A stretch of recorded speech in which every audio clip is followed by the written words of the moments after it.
বিশ্বকাপে শেষ ১৬ ম্যাচে মাত্র ১৪ মিনিটে মার্টিনেজকে উপেক্ষা করে আর্জেন্টিনার জালে প্রথম গোল করে মিশর। ম্যাচের ১৯ মিনিটে স্পট কিক থেকে সমতায় ফেরার সুবর্ণ সুযোগ আসে আর্জেন্টিনার সামনে। তবে এই সুযোগটা কিনা ফুটবলের জাদুকর লিওনেল মেসি কাজে লাগাতে পারলেন না। তার শট দুর্দান্ত দক্ষতায় রুখে দেন মিশরীয় গোলকিপার মোস্তফা শুবের। মেসি ভেবেছিলেন তার এই পেনাল্টি মিসই দলকে হয়তো হারিয়ে দেবে। যদিও পরের গল্পটা ভিন্ন। পেনাল্টির সঙ্গে একের পর এক সুযোগ মিসই যেন মেসিকে আরো শক্তিশালী করে তুলল। ৭৯ মিনিট পর্যন্ত ২-০ গোলে পিছিয়ে থাকা ম্যাচটিতে আর্জেন্টিনা জিতেছে ৩-২ গোলে। মেসি নিজে এই ৩ গোলের মধ্যে একটির মালিক, আরেকটিতে করেছেন অ্যাসিস্ট। শেষ মুহূর্তে নাটকীয় কামব্যাকের এক অনন্য উদাহরণ রাখলো বিশ্ব চ্যাম্পিয়নরা।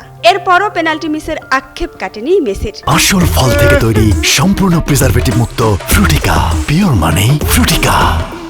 ম্যাচ শেষে মিক্সড জোনে সাংবাদিকদের সঙ্গে মেসির কথোপকথনে তা স্পষ্ট। তিনি বলেন, পেনাল্টি মিস করার পর আমি ভীষণ রেগে গিয়েছিলাম নিজের উপর। যেভাবে আমি শটটা নিয়েছি তাতে আমার মনে হচ্ছিল আমি পুরো দলকে ডুবিয়ে দিলাম। কোয়ার্টার ফাইনালে দলকে তোলার পর মেসি আরো বলেছেন, ২-০ ব্যবধানে পিছিয়ে পড়ার পর ঘুরে দাঁড়ানো সহজ নয়। পরবর্তী রাউন্ডে যেতে পেরে আমি খুশি এবং যেভাবে আমরা এটা করেছি তা নিয়েও। ২-০ হওয়ার পর পরিস্থিতি কঠিন হয়ে গিয়েছিল এবং আবারও ম্যাচটি নিজেদের দিকে ঘুরিয়ে নেওয়াটা অনেক রোমাঞ্চকর যাত্রা ছিল।